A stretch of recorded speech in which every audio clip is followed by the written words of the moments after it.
Oi, gente, cheguei.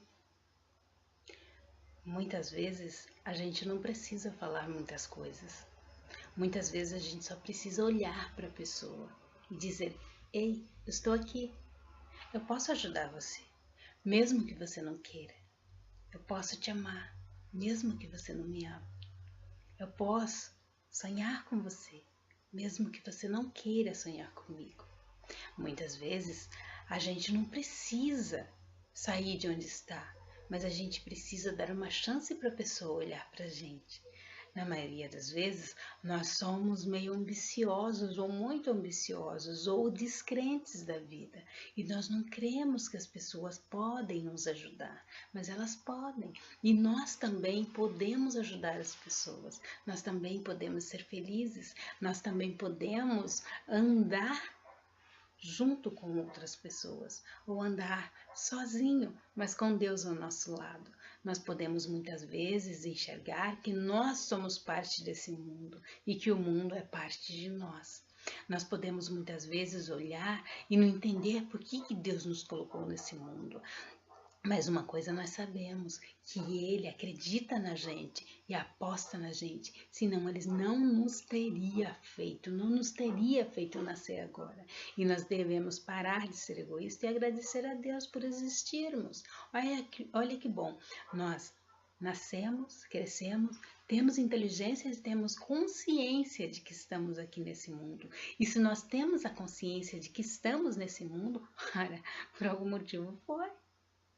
Alguém nos colocou aqui e vamos convir, mesmo os ateus, eles precisam entender por que nós nascemos, por que eles nasceram, por que nós estamos nesse mundo.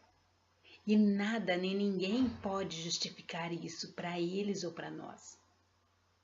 No anexo, porque uma coisa é você dizer Deus não existe, outra coisa é o outro dizer ele existe. E outra coisa é justificar o porquê que eu estou aqui. Por que a pessoa está aí? Quem fez? Ai, a natureza, mas que natureza? Há um ser maior, mas que ser maior? Eu tenho que pensar. Então pensa e descobre que alguém criou a gente. Nós não nascemos por acaso. Nós temos que ter um Criador. E esse Criador tem que ser um Deus. Porque se não for um Deus, quem somos nós? Se nós somos humanos, quem nos criou não é humano. Ou ele era um humano e por isso nos criou. Ou ele é um humano e por isso nos criou. Então nós temos que ter essa consciência e nós não temos. Nós somos seres que nós ficamos observando a nossa vida e ficamos procurando pelo em ovo. Nós olhamos para nós e ficamos falando que nós não somos capazes de fazer nada na nossa vida.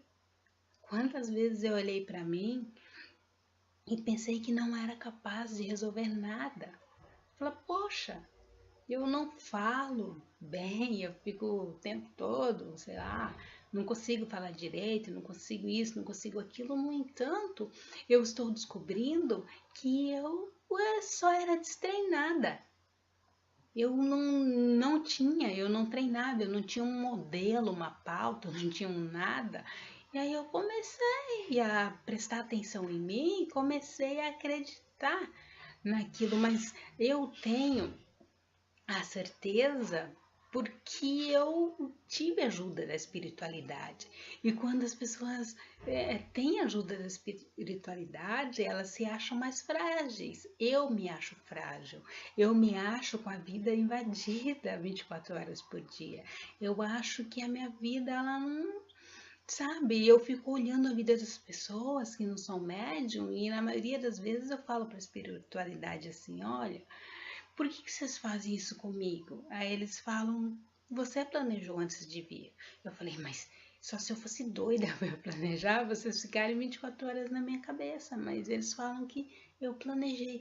E aí eu falo assim, mas eu queria ser normal, eu queria ser igual a todo mundo, eu queria, sabe, poder ter a vida que as pessoas têm e eu não tenho, porque eu preciso ser diferente. Não é que eu preciso ser diferente, eu sou diferente, mas eu não sou diferente, mas eu não quero ser diferente. E aí eu começo a ir para frente, voltar para trás, eu começo a não achar nada o que dizer. E a única coisa que eles dizem é: todos são iguais. Os modelos de vida é que são diferentes. As pessoas, elas não podem querer viver a vida do outro. Se o outro vive dia e noite na balada, eu não posso querer viver dia e noite na balada, porque esse é o desejo dele.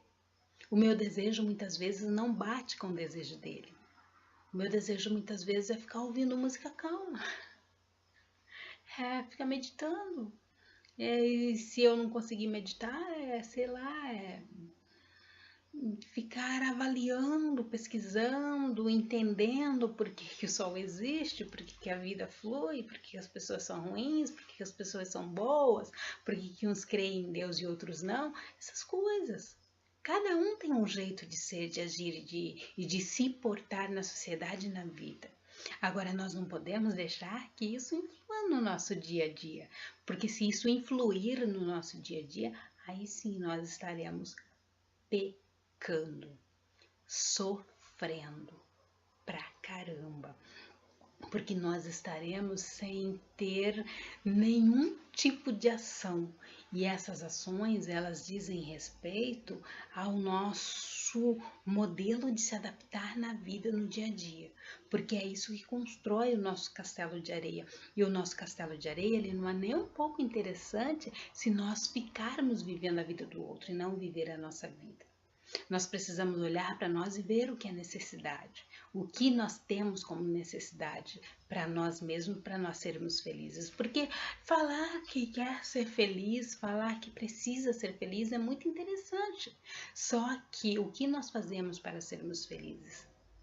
Deus, ele dá vários desafios na nossa vida, muitos desafios mesmo. E será que nós somos capazes de lutar pelo desafio? Eu não estou falando de vencer, porque provavelmente nós não venceremos todos os desafios, ou praticamente vários desafios nós não venceremos, porque nós sempre duelamos com outra pessoa, tá?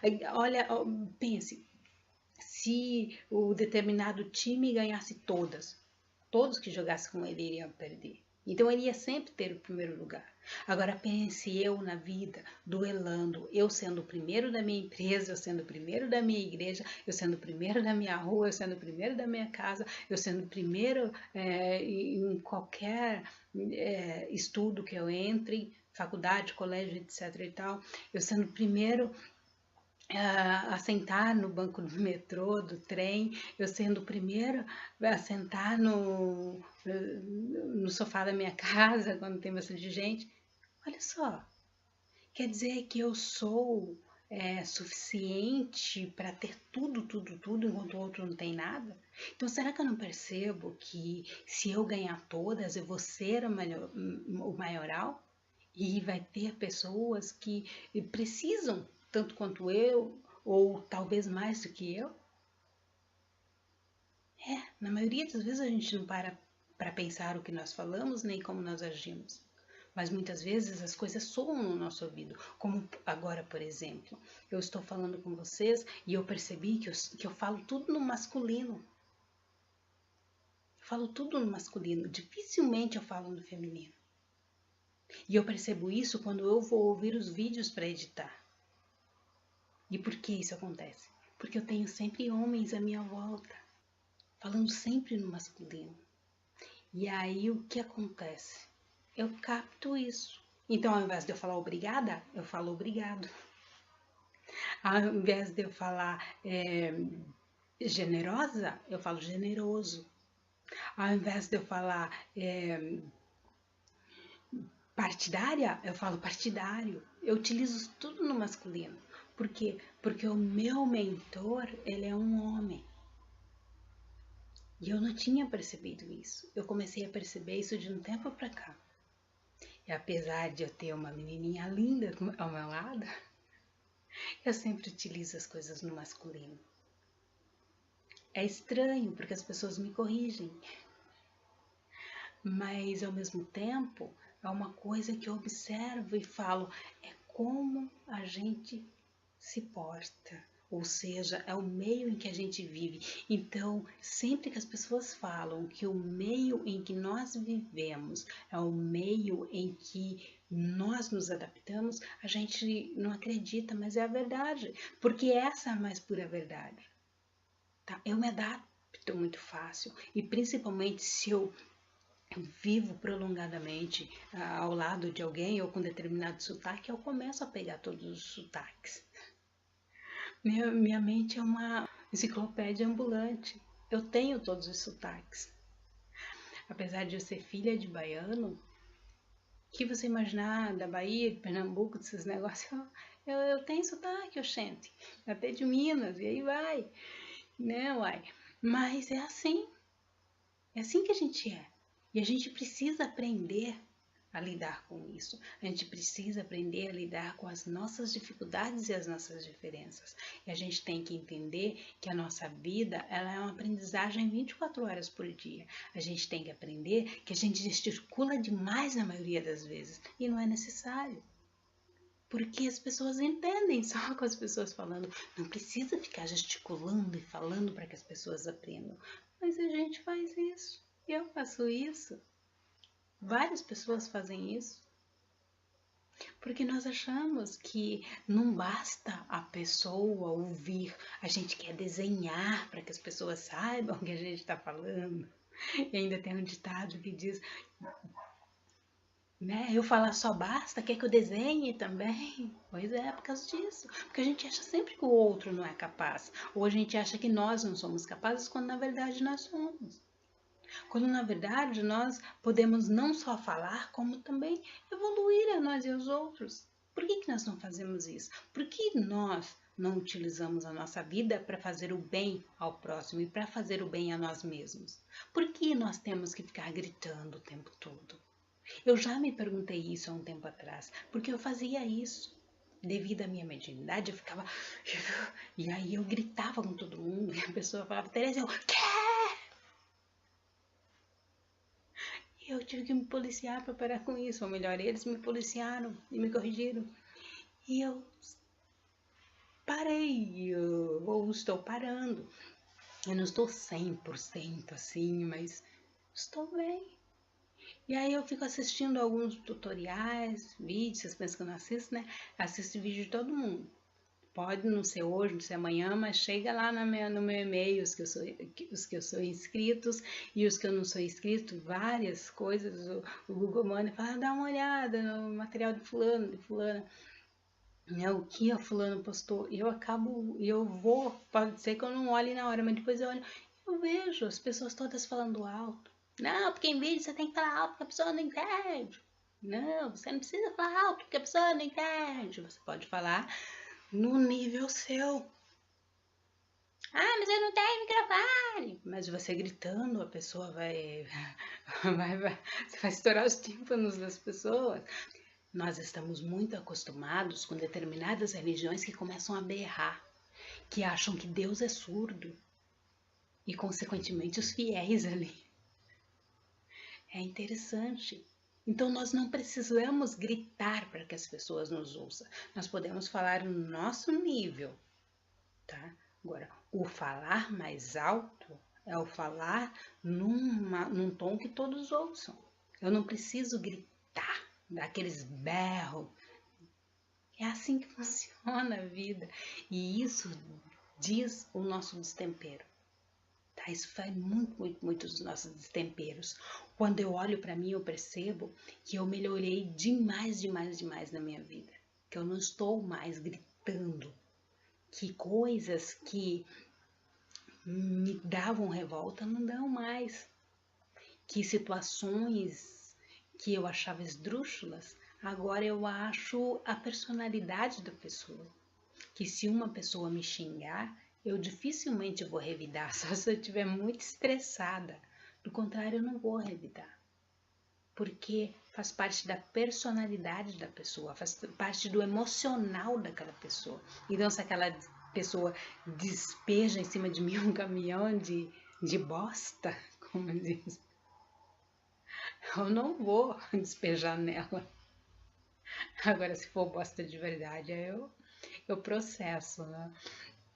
Mas se for de asneiras, eu não vou me preocupar. Porque é o emocional daquela pessoa. A pessoa é desequilibrada emocionalmente. E ela está tentando me desequilibrar para ela ter uma justificativa do porquê ela é desequilibrada. Então, por que eu vou fazer isso? Por que eu vou fazer isso? Não, não é da minha alçada, eu não sou psiquiatra. Eu não sou nenhum tipo de médico para descobrir um neuro, etc e tal. Não sou nada disso. Por que eu vou entrar na pilha daquela pessoa? Ao contrário, eu estou precisando de um psiquiatra, eu estou precisando de um neuro, eu preciso de terapia, de etc e tal. Por que eu vou entrar na pilha daquela pessoa? Então ela que se vire. Agora, se ela pedir a minha ajuda, pedir a minha opinião, eu dou. Do contrário, o máximo que eu posso dizer, ó, vai se tratar, porque você está precisando. Então nós temos que ter o discernimento para acharmos isso na nossa vida e acharmos isso também na vida do outro. Mas na vida do outro, dificilmente nós devemos nos meter e ficar apontando. Nós podemos ver e podemos apontar quando a pessoa dá uma brecha para apontar, mas do contrário, deixa. Cada um tem seu tempo de evolução. A pessoa não é evoluída, e se a pessoa não é evoluída, vai chegar o tempo dela, o tempo em que ela vai olhar para ela e vai falar, eu preciso de algo mais, eu não sei, tem alguma coisa dentro de mim que... E vai e cresce, como eu fiz. Eu não me suportava mais, não me suportava mais. E a minha mediunidade estava insuportável. Então eu falei, alguma coisa precisa ser feita. E veio socorro até mim. Quando eu achei que não tinha mais como eu ser socorrida, veio socorro até mim. E aí a minha vida começou a mudar, a minha vida começou a seguir adiante. E aí eu comecei a observar tudo isso e eu comecei a mudar o meu emocional para tentar fugir. Na verdade, para eu mudar o meu emocional, eu queria fugir da mediunidade. E eu descobri que ninguém foge da mediunidade, porque ela é parte essencial da gente, faz parte da nossa essência, do porquê que Deus nos trouxe ao mundo. E esse porquê que Deus nos trouxe ao mundo, nós só vamos saber quando chegarmos lá.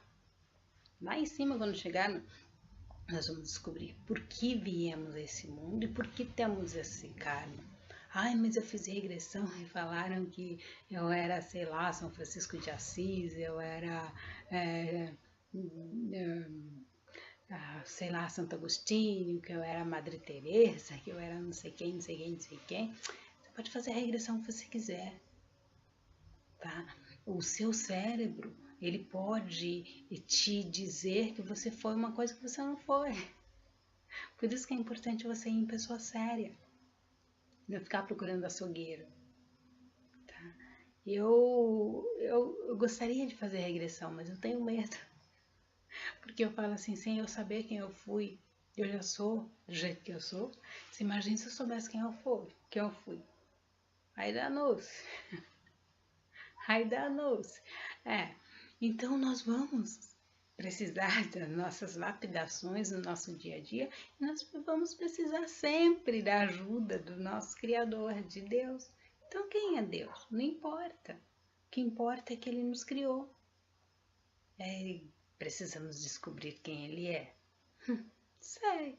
Eu fico olhando os ateus e eu acho engraçado o jeito deles fazerem. Só que eles não têm uma justificativa do porquê nós existimos, de como os animais existem. Uma coisa da natureza, a criação da natureza. Mas quem criou a natureza? A natureza sempre existiu. Existiu como? Tem que ter um criador, tem que ter um mentor, tem que ter... E é isso aí. Mas eu descobri também que todos os ateus, eles vêm de um problema grave na vida.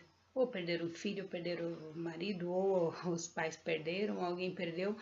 E por isso começaram a dizer que Deus não existia, mas antes criam que Deus existia.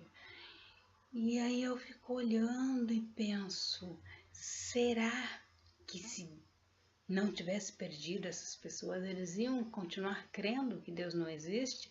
E aí eu começo a observar a população e começo a verificar que a nossa vida ela é moldada de acordo com a nossa personalidade e com as nossas emoções. Porque se nós perdemos, é comum que odiemos, seja quem for, até quem nós não vemos, quem não está visível para nós, no caso de Deus. Imagine quem está visível. Quem está visível a gente vai, a gente mata, a gente torcida, a gente faz o que quer fazer. Então vamos pensar um pouco mais nisso, vamos mudar a nossa conduta, vamos mudar o nosso jeito de ser, o nosso jeito de agir, tá bom? Um grande abraço e até a próxima. Beijo, tchau!